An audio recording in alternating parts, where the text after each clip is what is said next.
प्यारे बच्चों, आज है 10 अगस्त। हम करेंगे वर्कशीट नंबर 16। जिन बच्चों ने वर्कशीट नंबर 15 नहीं की है और 14 नहीं की है मैथ की, उनको ये वर्कशीट थोड़ा समझ में नहीं आएगी क्योंकि ये उसी का कंटिन्यूएशन है, उसी को हम कंटिन्यू कर रहे हैं। तो कक्षा आपकी 10th है, सब्जेक्ट गणित है। विविक्त कर और मूलों की प्रकृति। मूल क्या होते हैं? रूट होते हैं। और विविक्त कर आपका डिस्क्रिमिनेंट होता है। आप दोनों में से किसी में भी याद रख सकते हैं। कुछ ही वर्ड्स जो होते हैं डिफरेंट होते हैं मैथ में, बाकी सब कुछ सेम होता है। तो हमने द्विघात जो समीकरण था उसमें हमने क्या लिया था? हमने a की वैल्यू लेके, b की वैल्यू लेके, c की वैल्यू निकाल ली थी और उसके बाद हम इसमें पुट कर रहे थे पिछली वर्कशीट में b की स्क्वायर माइनस 4ac।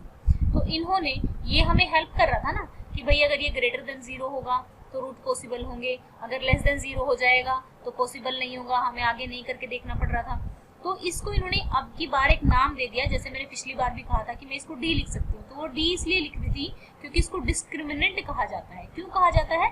क्योंकि ये जो उसका नेचर है ना, रूट का नेचर है या उसकी प्रकृति है, वो किस नेचर का रहेगा ये बताता है।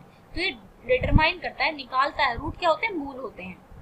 मूलों की प्रकृति को बताता है ये। अब कैसे बताता है मूलों की प्रकृति को?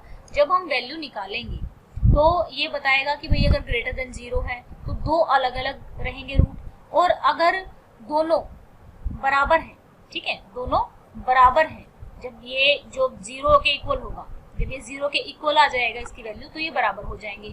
और लेस देन 0 हो जाएगा तो कोई मूल पॉसिबल ही नहीं होगा, ठीक है, कोई रियल रूट पॉसिबल नहीं होंगे। अब हमने क्वाड्रेटिक फार्मूला भी किया था, अभी समझेंगे इसको पूरे को। चलिए चलते हैं। तो देखो बच्चों, हमने क्या किया था? द्विघात सूत्र यानी कि क्वाड्रेटिक फार्मूला, मूल यानी रूट, नेचर प्रकृति, विविक्त कर, डिस्क्रिमिनेंट, जिसकी हम बात करेंगे। तो इसको हम डी लिख लेते हैं, जैसे कि मैंने d is equal to b की स्क्वायर माइनस 4ac।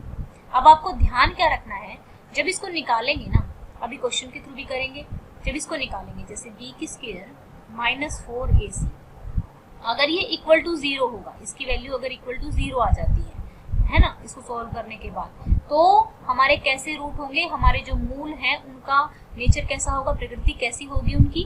वो इक्वल होंगे टू, यानी कि दो बराबर वास्तविक मूल आ जाएंगे, ठीक है, दो बराबर वास्तविक मूल आ जाएंगे।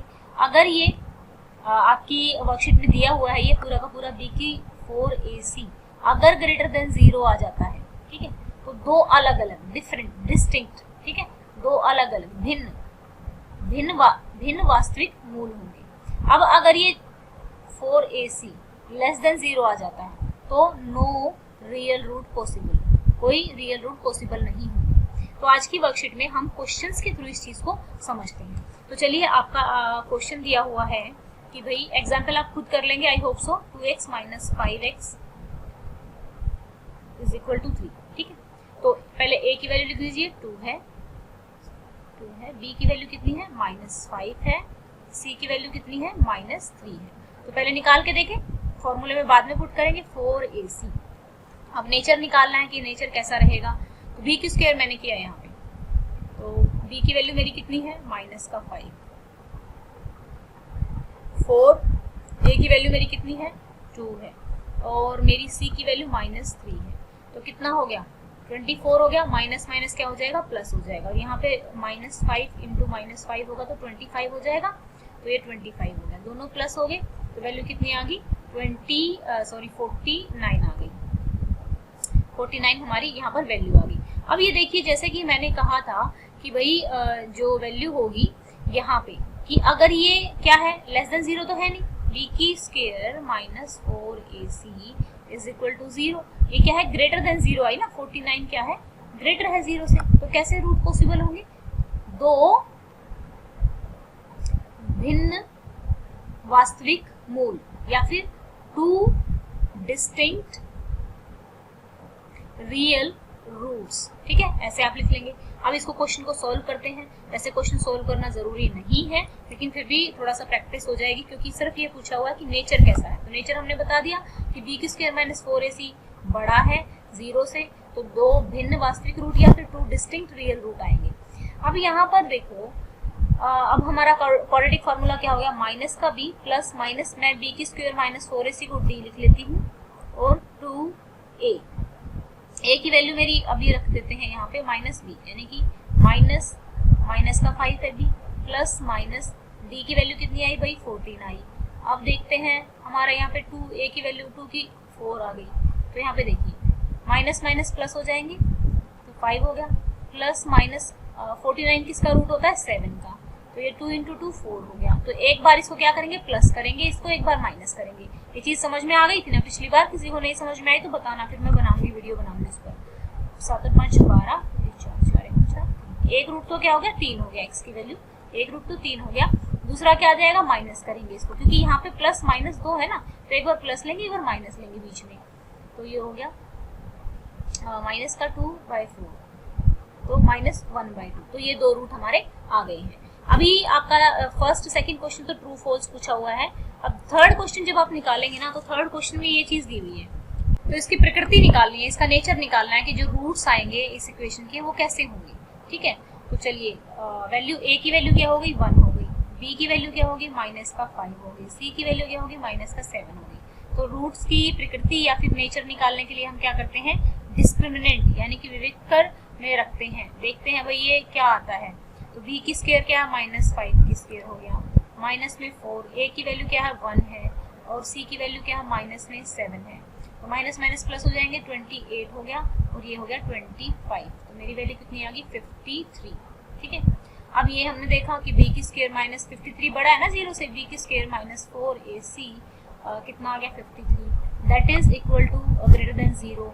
तो ग्रेटर देन 0 हो गया तो कैसे रूट आएंगे? अभी पिछले में हमने कहा था 2 अलग 2 डिस्टिंक्ट रियल रूट्स, ठीक है, या फिर 2 भिन्न वास्तविक मूल। ठीक है, ये हमने निकाल लिया। अब आगे करने की जरूरत है नहीं, क्योंकि आपके क्वेश्चन में सिर्फ इतना पूछा हुआ है कि ये कैसे रूट्स हैं, नेचर इनकी प्रकृति क्या है। तो चलिए एक बार हम इसको देख लेते हैं कि इनकी प्रकृति कैसी कि जो हमारे क्वेश्चन है वो कैसे होंगे इसमें। तो चलिए देख लेते हैं, यहाँ पे चलते हैं। ओके फाइन, ये देखो बच्चा, ये आपको क्वेश्चन बताने हैं सही गलत। तो ये तो क्वेश्चन हो गया। आइए इस प्रश्न को करें। 2x - 5x - 3 का विविक्तर आपको ज्ञात करना था, फिर मूलों की प्रकृति ज्ञात करनी थी। यदि वह वास्तविक है तो उन्हें ज्ञात कीजिए। ठीक है, यदि वह वास्तविक हैं तो उन्हें ज्ञात करना था, हमने ज्ञात कर लिया उसको। अभी क्वेश्चन हमने ये कर लिया था। अब ये देखिए पहला क्वेश्चन क्या है, यदि b की square -4ac is greater than equal to 0, ठीक है, तब समीकरण के 2 भिन्न भिन्न वास्तविक मूल होंगे। 2 भिन्न वास्तविक मूल होंगे, क्या ये सही है? हाँ बिल्कुल सही है। ठीक है, अब b की स्क्वायर -4ac द्विघात समीकरण ax की स्क्वायर इज इक्वल टू विविक्तर कहलाता है, बिल्कुल विविक्तर कहलाता है। अब यहाँ पर हम चलते हैं द्विघात समीकरण x की square -5x - 7 is equal to 0। अगर ये है, ये इक्वेशन दी हुई है, तो आपको क्या करना था? मूलों की प्रकृति फाइंड करनी थी। ये कह रहा है कि वास्तविक भी है और बराबर भी है। नहीं, वास्तविक है लेकिन बराबर नहीं थे, अभी निकाले थे ना हमने, बराबर नहीं थे, क्योंकि वैल्यू क्या आ रही थी b की स्क्वायर -4ac ग्रेटर देन 0 आ रहा था। तो ग्रेटर देन 0 हो गया, तो यानी कि ये बराबर नहीं हुए। अब अगर इसको करके देखना चाहें आप तो करके देख सकते हैं, वैल्यू निकाल सकते हैं। तो ये था हमारा। अब वैल्यू निकाल के आप मैसेज में इस वाले के जो 2 रूट निकालेंगे और आप मैसेज में मेरे को रूट निकाल के बताएंगे इसके। वैसे ट्रू और फॉल्स बताना था, ये फॉल्स है। ठीक है, ये ठीक नहीं है, गलत है। तो आप इसके मैंने वैल्यू तो निकाल ही दिए 53 के बाद आप इसके रूट निकाल के मुझे कमेंट में मैसेज करेंगे, तो ताकि मुझे पता लगे कि आप लोग सच में ये कर रहे हैं या नहीं कर रहे हैं, है ना। तो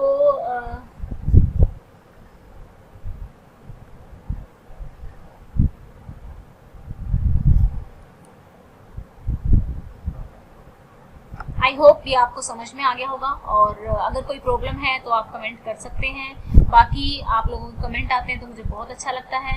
कल मैंने आपकी 10th क्लास के बच्चों के लिए एक एलिमिनेशन मेथड की वीडियो बनाई थी, वो आप देख लेना, क्योंकि उसमें एलिमिनेशन मेथड में जितने भी बच्चों के डाउट थे, जिनको समझ नहीं आ रहा था, वो बहुत अच्छे से क्लियर किए गए हैं। दूसरा आर्टिकल जो आपके 10th क्लास में इंग्लिश में करेक्शन करने के लिए आते हैं कि कहीं भी गलत लिखा होता है तो उसको कैसे करेक्ट करें, तो उसमें आपकी हेल्प करेगा। आर्टिकल वाली वीडियो भी आप देख लेना, मैं पीछे इसके आई बटन में उसको लगा दूंगी, सो दैट कि आप आई बटन को क्लिक करके आपको ढूंढने ना पड़े, आप उसको देख सकें।